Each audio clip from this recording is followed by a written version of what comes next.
Hello and welcome back to part two of the VAW-VRC Foundation's Oral History Project interview with the legendary test pilot, Mr. Dave Seeman. In our last segment, Dave told us about his early interest in aviation and his journey to becoming a fleet aviator flying fighter aircraft during the Korean War time frame. Now we're going to see how Dave entered the world of flight tests. Dave, that was fascinating. Now we're interested in what happened to you after your initial squadron deployment. Okay, I can, to make a long story short, I came back off the third cruise to the Med in VF-173, and as I had said, as the sidebar, that at this point I had probably had about 1,300, 1,400 hours. I can check my logbook, but it was about in that. Our squadron had come back. 173 had come back, and we had switched over to F9, F6s. And this was done without sending any of us to JTTU, or we got a couple of flights in a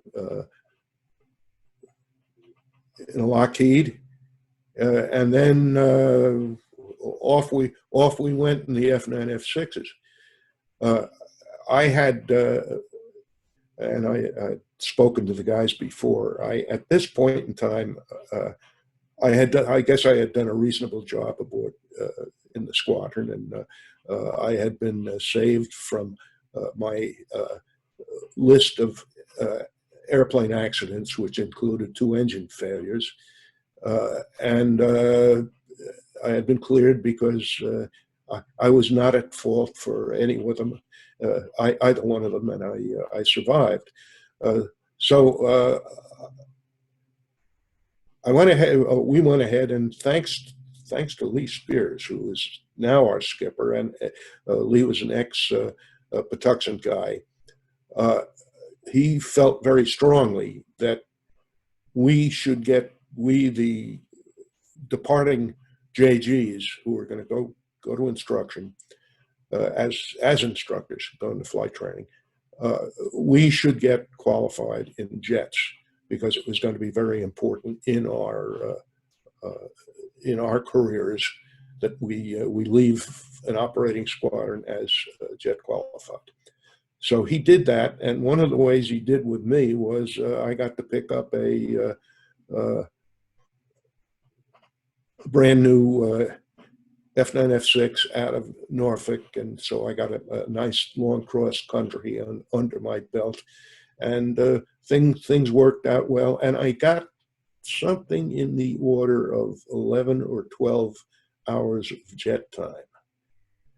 And in the meantime, my father had died in the middle of, or toward the very end of that cruise, and I knew that I had some problems at home with both my mother and grandmother needing hospitalization. So I stopped off in Washington and requested that instead of being sent to training, was there a possibility of having me sent someplace on Long Island. And so they explained, well, there's 3 places we could send you. We could send you to Special Devices Center. We could send you to, up at Sands Point. We could send you to Naval Air Station Floyd Bennett, or we could send you to Bar Bethpage, Bureau of Aeronautics Representative's office at Grumman. And I jokingly said, and it was probably a stupid comment, I said, well, a bar sounds like a good idea, because, we've spent a lot of time in bars while we were in Europe. And I got a chuckle on the other side, but nothing else was said. And so I sat, and by the so what came out of that was, in about 2 weeks, a set of orders to the Bureau of Aeronautics Representative's office at Grumman. And the thing that was going on that I wasn't aware of was Apollo Suchek. Admiral Apollo Suchek had just taken over as head of the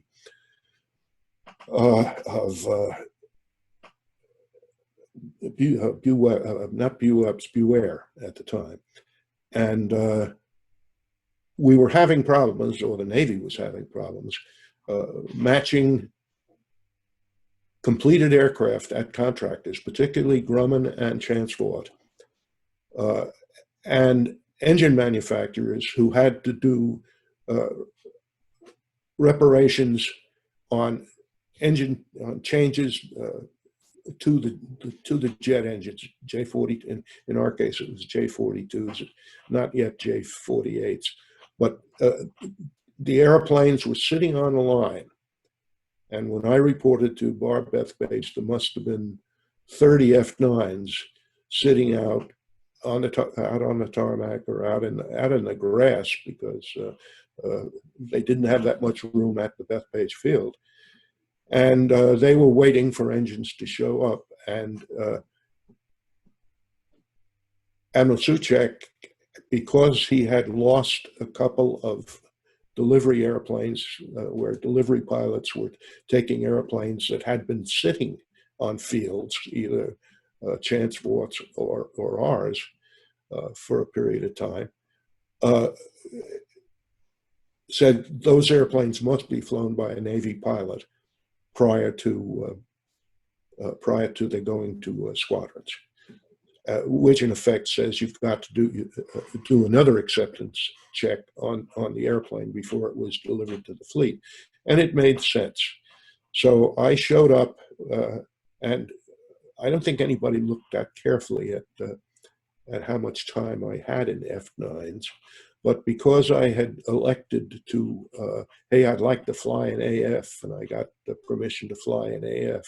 Anybody who wanted to fly an AF in their minds was a little nuts anyhow, because it was not the greatest carrier airplane in the world. But for me, it was something that I wanted to fly because I had a lot of R2800 time. But it worked out fine, and lo and behold, the orders came through. All of the airplanes would be delivered from manufacturers if they've been sitting on the field without engines, if they haven't had an acceptance flight, a production acceptance flight, within a month. They must be reflown by a Navy pilot. And Johnny Norris came in with our replacement bar officer, who was Captain Joe Gardner. And John and I were both Holloway Plan JGs, and we got automatically in there, and we had two other jet qualified pilots, one of whom was Lieutenant Commander Red Hicks. And he had done combat with VF-111 in Korea. So we had a nucleus of guys that, quotes, were jet qualified. And neither John nor I had a whole whale of a lot of jet time, but we were kind of very, very pleased to go ahead, and we were flying all of the F9, F6s and 7s, which were being produced at that time. I very fortunately wound up with a cockpit fire on one of my check flights, and they had lost a number of delivery airplanes due to cockpit fires, and mine was the type that, hey, we can bring this one back. I turned everything off, and the smoke is abating. Let's go ahead and land. And it turned out when I brought the airplane back that now we know positively what the problem is, and it had to do with water and condensation creeping down through the panels, through the cockpit panels on the side, and starting electrical fires. So that worked out very well, and we wound up having to put a new potting compound installation in all the airplanes before they were delivered, and that that solved the problems, and I was kind of happy it worked out that way. But I flew with Bar Bethpage for 2 years. That was a 2-year tour of duty, taking care of my problems with both my mother and my grandmother at the same period of time. And I managed to get qualified in the S2s because I was accepting S2s on the flight line. I was accepting HU-16s, UFs, and we flew these airplanes single pilot. You had the way it was set up was you had a very knowledgeable mechanic, the plane captain of that airplane, who had seen it through the flight acceptance situation, and he'd go along as in most cases they were private pilots, but we were flying the airplanes as single pilot airplanes, and that went well, and I had a very, very interesting 2 years, and I was my official job as what do I say, a very, very wet junior grade lieutenant, because I hadn't made lieutenant yet, but I wound up flying quite a number of new aircraft, and I got a set of orders when I was finished with that job, and I was officially the assistant engineering officer for Bar Bethpage, and I think that was pushing things quite a bit, but I got a chance to understand and get to know a lot about the manufacturing of new aircraft, the work that goes into it, and I didn't have too many problems with with working with the Grumman engineers. It worked out well, although I did have one vice president at one of the meetings. I was told after I had shut down some unauthorized work on a weekend that no goddamn JG is going to stop our production line.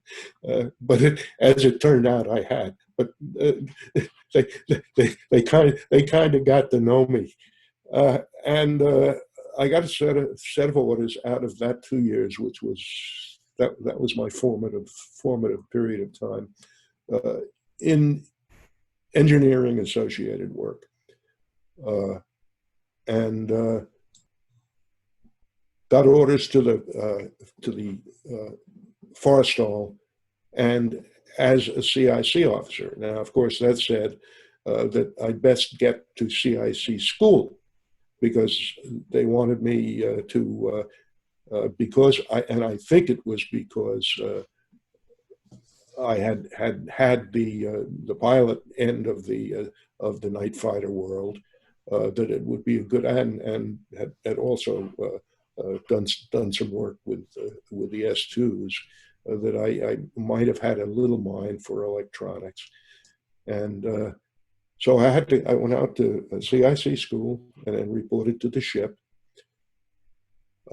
as a CIC officer, and I went through the same school that I had gone through as a fighter trainee, as a pilot trainee. I went through the same school, and that was the only CI school out at Glenview, the one that went on down to Glencoe, down to Georgia.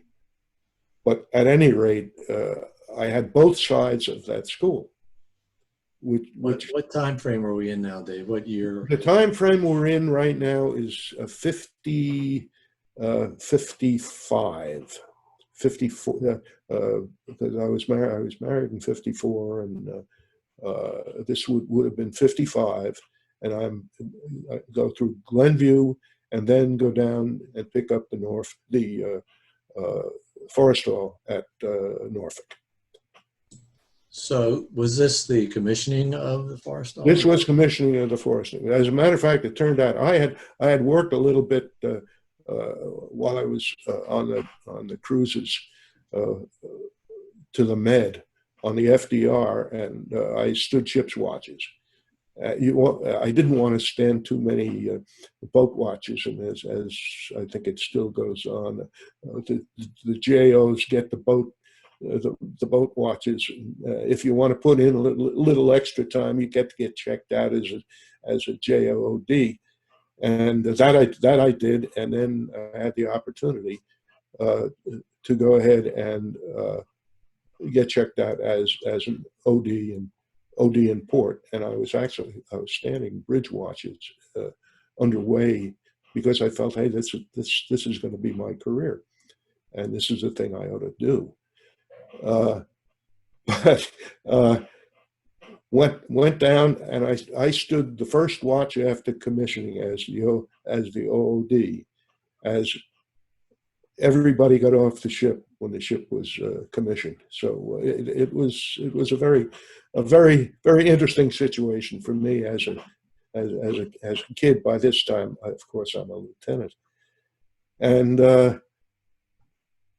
this was about the same time. I think the previous week I had gotten a call from Bethpage, wanting to know if I did indeed want to come on up as an engineering pilot, because I think they had, and I had chased a number of the engineering flights, some of the demonstration flights, particularly that Corky Meyer flew, and I basically said yes. I still had family problems that said it would be better if I were up there, and frankly, I also realized that if I were to make Navy a career, my flying days would probably be over. I didn't think I had much as a non-combat fighter pilot. My chance of going to the top in an already very much filled group of people that were, in my mind, very superior to anything that I could bring to it. My career might very well have been in the test work and in engineering and building airplanes. So I said that's the route I'll take. I stayed in the reserve, and we had a Bar 2 that Bureau of Aeronautics Representative Training Unit that most of us were part of, and they still are. If you go to the companies and the people that are flying for contractors right now, if they stay in the reserve, that's the type of organization they're in. But I said, okay, I'm going up to be an engineering pilot, and here's my quit sheet, fellas. And Commander Schwab, who was the air boss, wasn't very happy about that at all. And I think his comment was something like, Lieutenant Seeman, you're not going to get out of this Navy for at least a year, and we're going to get every ounce of your effort that we can out of it between now and then.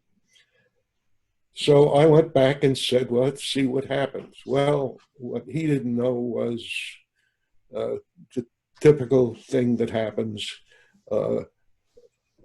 A very good friend of Leroy Grumman's and the other people that were up there had just retired as chief of Bupers. And a week later, I had a set of orders to bar Bethpage. I was very happy, and I think Commander Schwab was pretty happy about the whole thing too. But so I went up and immediately went, as I had been hired, to be a project pilot on the F9F8P. By this time, I had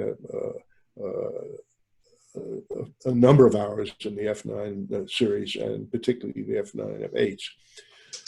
So I did some of that, and then the F11 came along, and I'm basically I'm the junior chase pilot in the gang, and I was finding that working with these people, who most of whom I had worked with for 2 years as a bar pilot, worked out very, very well, and I was interested in it.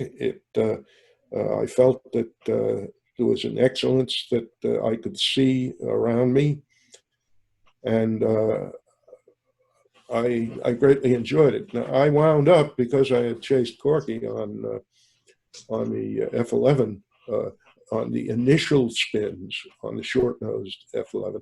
That was one of the next jobs I got. Was I became the spin pilot, and remember my comments at the last session that I had to be a little careful about the air sickness. Well, that program of spins on the F-11 cured me forever, because I've got the records. The program included spinning the airplane with all of the stores that the fleet never saw. It had sidewinders, special designed fuel tanks, contractor designed area fuel tanks, and I wound up doing something like 600 spin entries, including vertical stuff that I talked George Watkins into saying, "Hey, we're not going to do this at Bethpage or at Patuxent. We're going to do it out at Edwards, where there is a dry lake bed," because they were having a lot of engine problems, particularly when an airplane was going tail first through 36,000 foot air. Some of the engines didn't take that too well. But at any rate, that was my first one. But then we must remember that I was a CIC pilot. And I wound up doing the electronic, and I was also a qualified S2 guy. And so I wound up as the project pilot to do the electronic demonstration of the E1. And that came off fairly well. And I did, most of the work we did there was that I did. I didn't do too much aero work on it, but I did a fair amount of the electronic development of the E1. So that gave me a pretty good background in what was to come. And then by this time it's 56-ish. And the replacement for the E1 was going to be the W2F-1. And we knew that there was it was going to be a good tough job, because the specs for the airplane indicated that it had to be flown. It had to be an airplane that would be qualified to fly in Essex class, from Essex class ships, and that meant secured on them and just operate with the straight deck Essex class with the very small centerline elevator, which is the set of the specs that really has made a lot of the difficulties that we see in the E2 and obviously the C2. That was a big job, aerodynamically, structurally, and